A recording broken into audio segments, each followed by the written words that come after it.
বাঙালি মুসলিমদের জন্য এটা খুব কঠিন একটা সময় আসবে সামনে, যদি এই জিনিসটাকে সরকার গুরুত্ব না দেয় কূটনৈতিকভাবে।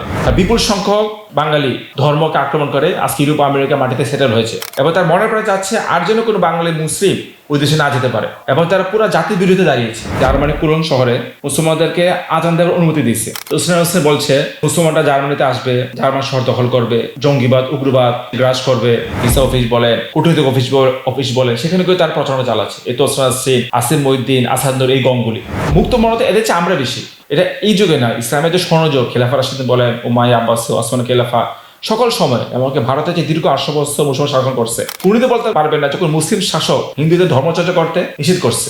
ধর্মচর্চা করতে যাওয়ার কারণে কিন্তু তাদের কোনো সমস্যা নাই। ধর্মহীনতা মুসলমানদের ইমান ধ্বংসকারী বিষয় তার নাম ছিল। তাদের বিরুদ্ধে একটা শক্ত প্রতিবাদ করা, তাদের দেশ পররাষ্ট্র মন্ত্রণালয় তাদের কথাগুলো মিথ্যাচার, আমাদের দেশে যে বিভিন্ন ধর্ম উৎসব হয় সেগুলো সচিত্র দেখানো যে না, এই দেশে ধর্মচর্চা করতে কোনো বাধা নেই। এই ব্যাপারে বাংলাদেশের যে দূতাবাসগুলোর পররাষ্ট্র মন্ত্রণালয় তাদের উদ্যোগ নেওয়া উচিত। আমি দীর্ঘদিন কারাগারে ছিলাম, এটা আপনারা সবাই জানেন। তা আমার মামলাগুলো মূলত মুক্তমানা সম্পর্কিত আর কি। বিভিন্ন মুক্তমানা ব্লগার এদের সাথে আমার যে ক্লেশগুলি ছিল, লেখালেখি ঝামেলা, অনলাইনের ঝামেলা, এগুলি থেকে মূলত মামলাগুলো হয়েছে। তো যাই হোক, আমি দীর্ঘদিন কারাগারে ছিলাম, আপনারা জানেন। 3 দফায় প্রায় 11 বছর, পুরো 11 বছর। লাস্ট টার্ম অভিজিৎ রায় হত্যার পরে একটানা 10 বছর 5 মাস কারাগারে ছিলাম। তো কারাগার থেকে মুক্তি পেয়েছি আল্লাহ সুবহানাহু ওয়া তাআলার অশেষ রহমতে। আবার লেখালেখি করছি, ভাড়ে ব্লগটা চালু করেছি, ফেসবুকে লেখালেখি করছি। আমি জেল থেকে বের হওয়ার পর আমি তোসরা শ্রেণীর কিছু লেখাপড়া চেষ্টা করি ফেসবুকে ওনার। তো সেখানে উনি যেটা বলে, কিছুদিন আগে দেখলাম যে জার্মানি কোলন শহরে মুসলমানদেরকে আজান দেওয়ার অনুমতি দিচ্ছে, মসজিদে আর কি। ইউরোপের কোনো মসজিদে সাধারণত আজান দেওয়ার অনুমতি দেওয়া হয় না। তো জার্মানি কোলন শহর মেয়র কর্তৃপক্ষ মুসলমানদেরকে আজান দেওয়ার অনুমতি দিচ্ছে। এটা নিয়ে তোসরা শ্রেণীর গাত্রধর শুরু হয়েছে। তোসরা শ্রেণী বলছে যে মুসলমানদেরকে যেহেতু আজান দেওয়ার অনুমতি দেওয়া হয়েছে, আস্তে আস্তে মুসলমানরা জার্মানিতে আসবে, জার্মান শহর দখল করবে, পুরা জার্মান জঙ্গিবাদ উগ্রবাদ এইভাবে গ্রাস করবে, জার্মান মেয়েদেরকে হিজাব নেকাব এগুলি পড়তে বাধ্য করবে, মানে জার্মান যে সেকুলার যে সমাজ ব্যবস্থা এটা ধ্বংস হবে। এবং সবসময় এই কথাগুলো বলতেছে তোসরা আসছে, মুসলমানদেরকে যদি আপনি ইউরোপে ঢোকার সুযোগ দেন, ইউরোপের যে স্বকীয়তা আছে এটা নষ্ট হয়ে যাবে। ইউরোপে ফ্রি মিক্সিং বা যেটা বলে আর কি, মানে তাদের কথা হলো যে কোনো মুসলমান ইউরোপে যেতে পারবে না।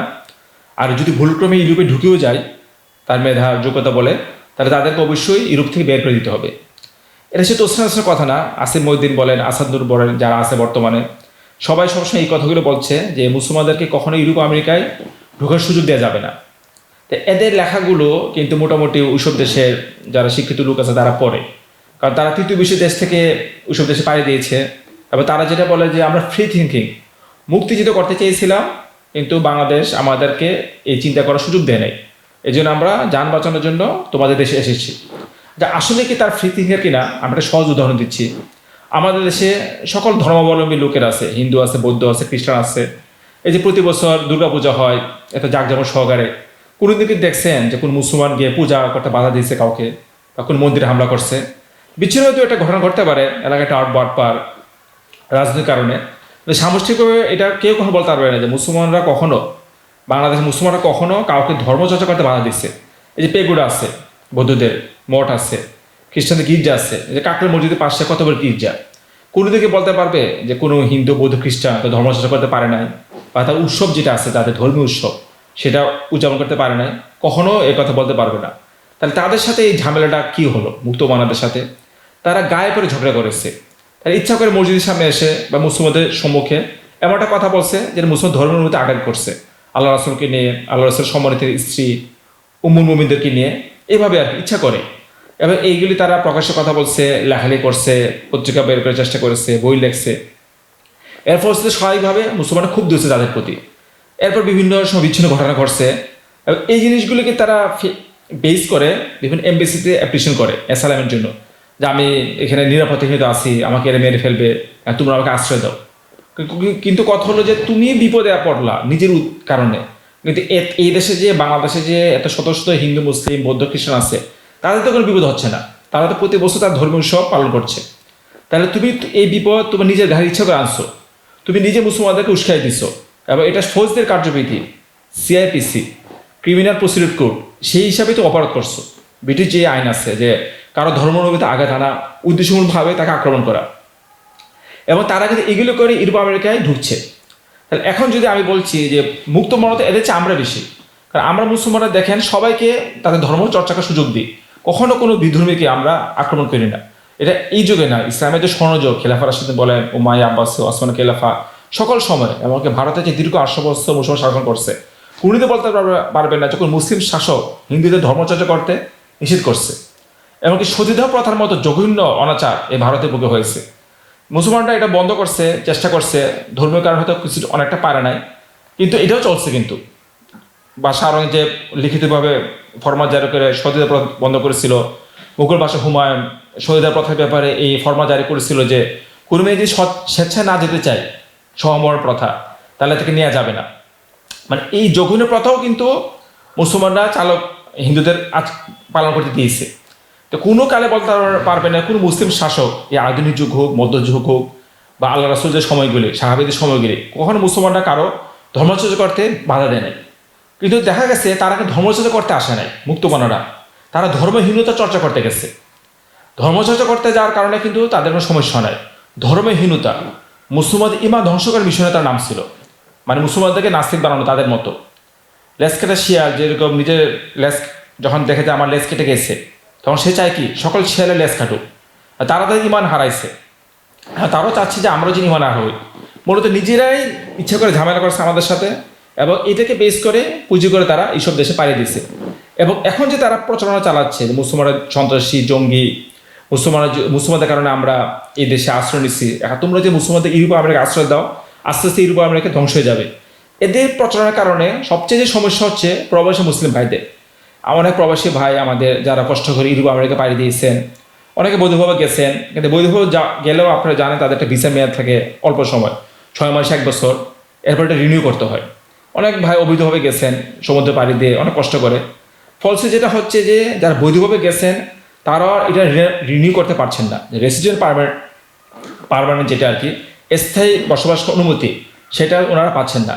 আর অবৈধভাবে যারা ইউরোপ আমেরিকায় গেছেন তাদের জন্য তো পুরোটা দুর্বিষহ, এবং এই দুর্বিষহের পিছনে সবচেয়ে বেশি দায়ী এই তথাকথিত মুক্তমনারা। কারণ তারা ইউরোপের মাটিতে থাকার জন্য প্রতি মাসে একটা অ্যাসাইলাম ভাতা পায় তারা 1000 বা 2000 ইউরো। তারা সরকারি যে যানবাহন ট্রান্সপোর্ট ওখানে মানে ফ্রিতে চলাচল করতে পারে, আর সরকার বিভিন্ন সময় তাদের ফ্ল্যাট দেয় বিভিন্ন জায়গায় থাকার জন্য, ডরমেটরি। এই সুযোগগুলো পাওয়ার জন্য তার নিজের জাতি, তারা কিন্তু জন্মগতভাবে বাংলাদেশি, এই বাংলাদেশে আলো বাতাসে তার বড় হয়েছে, এবং এই নিজেদের সুযোগ সুবিধাগুলো পাওয়ার জন্য তারা যখন মিথ্যাচার করছে আমাদের ব্যাপারে, এবং তাদের মিথ্যাচার করার কারণে প্রবাসী ভাই বোন যারা আছে তারা বর্তমানে স্থায়ীভাবে বসবাস করার অনুমতি পাচ্ছে না, অনেকে কাগজ রিনিউ করতে পারছে না, এবং অনেকে দেশেও আসতে পারছে না। কারণ যদি আবার দেশে আসে, বাংলাদেশে আসে, আমাদের প্রবাসী ভাইরা আর ওই দেশে যেতে পারবে না। আমার এই পরিচিত আত্মীয় বেলজিয়ামে আছে, উনি আজকে দীর্ঘ 10 বছর ধরে আসতে পারছে না।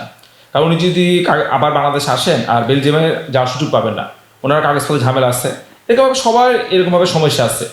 তো এখন আমি তাদেরকে আসলে এই জন্য মুক্তমনা বলি না, আমি তাদেরকে বলি মিথ্যামনা, এবং তারা অবশ্যই জ্ঞান পাবে।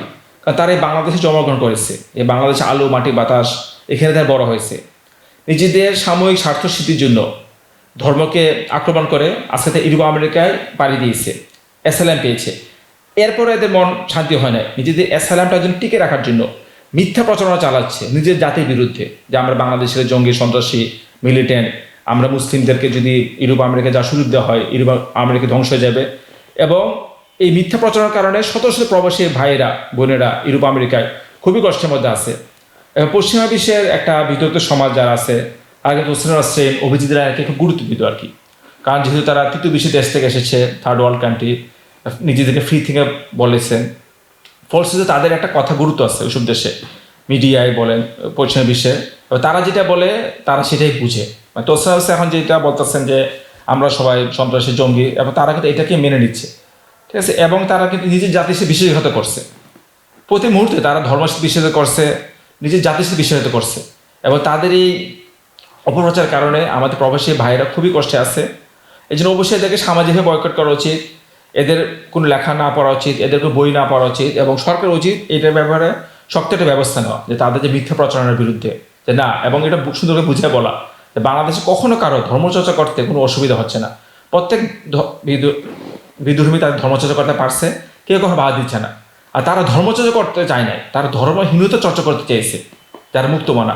এই জন্য আমি এদেরকে বলি মিথ্যা মনা। আমি এদেরকে এখনো ফ্রি থিঙ্কার বলি না, এরা হচ্ছে মিথ্যা মনা। ঠিক আছে, এরা সাময়িক স্বার্থের জন্য এইভাবে নিজের ধর্মকে ত্যাগ করেছে এবং পুরা জাতিকে বিপদে ফেলাচ্ছে। পুরা বাঙালি জাতি, মুসলিম যে সম্প্রদায়, তাদেরকে বিপদে ফেলাচ্ছে এতে সাময়িক স্বার্থের জন্য। তাদের এই মিথ্যা প্রচারণার কারণে বাংলাদেশ সামষ্টিক ক্ষতি হচ্ছে, অর্থনৈতিক ক্ষতি, রাজনৈতিক ক্ষতি, কূটনৈতিক ক্ষতি, সব রকম ক্ষতি হচ্ছে। এবার তারা যে শুধু লেখালেখি করছে ব্যাপারটা তা না, তারা বিভিন্ন সময় বিভিন্ন সেমিনার আয়োজন করে, বিভিন্ন যে লিফলেট দেয়, বিভিন্ন জাতিসংঘ ভবন বা বিভিন্ন যে তাদের যে কমিউনিটি আছে পশ্চিম বিশ্বের, ওই সকল কমিউনিটি ভবনের সামনে তারা দাঁড়ায়, প্ল্যাটফর্ম নিয়ে, ব্যানার নিয়ে, এবং তারা মুসলিম হয়ে জন্মগ্রহণ করার পরও মুসলিমদের ব্যাপারে মিথ্যাচার করছে সবসময়। বিভিন্ন সমাবেশ, ব্যানার, ফেস্টুন, ব্যক্তিগতভাবে প্রকাশ্যে লেখালেখি, অনলাইন লেখালেখি তো আছে, লেখালেখি তো সারাদিনই করছে অনলাইনে, ফেসবুকে, ইউটিউবে, টুইটারে। এরপরও অনলাইনে লেখালেখি ছাড়াও অফলাইন যেটা বলি আর কি আমরা, যে বৃহৎ পরিসরে, সামাজিক পরিসরে তারা এইগুলি প্রচারণা চালাচ্ছে। এবং ব্যক্তিগতভাবে যখন তারা বিভিন্ন অফিসে যায়, ইউরোপ আমেরিকার যে সকল অফিস ভিসা দেয়, সেখানেও তারাই বলে যে আপনারা কখন মুসলিমদের ভিসা দেবেন না, এদেরকে ভিসা বন্ধ করে দেন, এবং যদি কোনো মুসলমান অবৈধভাবে বা যেভাবে প্রবেশ করো আপনাদের মাটিতে, অবশ্যই তাদেরকে আপনাদের দেশে বিতাড়িত করবেন। কারণ আপনারা যদি এদেরকে আশ্রয় দেন তাহলে পুরা এরা জঙ্গি, সন্ত্রাসী, এবং এদের কারণে তারা যেটা বলে যে আমরা এই দেশে আসছি, এরা কে মুক্ত চিন্তাকে প্রমোট করে না, মুক্ত চিন্তা করতে দেয় না কাউকে, অবশ্যই এদেরকে আপনারা দমন মানে ভিসা দেওয়া বন্ধ করবেন। মানে এই কথাগুলি তারা তাদের পশ্চিম বিশ্বের যে কমিউনিটি যে ভবনগুলো আছে, ভিসা অফিস বলেন, কূটনৈতিক অফিস বলেন, সেখানে করে তার প্রচারণা চালাচ্ছে। এই তোসরাত সিং, আসিম মহিউদ্দিন, আসাদুর, এই গঙ্গুলি। ঠিক আছে, এবং সামষ্টিকভাবে মানে পুরো বাংলাদেশের অর্থনীতি সব কিছুকে তারা আক্রমণ করছে। এবং দুঃখজনক হলো সত্য, প্রচুর বাংলাদেশের ছেলে বলে আপনারা জানেন 15-16 সালে এরপরে থেকে আর কি শেখ হাসিনার সময় এইভাবে এসএলএম নিয়েছে এবং ইচ্ছা করে তারা এই কাজগুলো করেছে। এবং বৃহৎ একটা সংখ্যা বর্তমানে ইউরোপ আমেরিকায় এসএলএম পেয়েছে বাংলাদেশের মুসলিম, মানে এক্স বাংলাদেশ মুসলিম। এবং তাদের এই প্রচারের কারণে খুব সামষ্টিকভাবে বাংলাদেশের অর্থনীতি, কূটনৈতিক ক্ষতি হচ্ছে। এবং সরকারের উচিত এটার বিরুদ্ধে ব্যবস্থা না, এটার বিরুদ্ধে আলাদা একটা বক্তব্য দেওয়া সরকারিভাবে, যে না, বাংলাদেশে কোনো রকম ধর্মচর্চা করার কোনো বাধা নেই, সবাই করতে পারছে।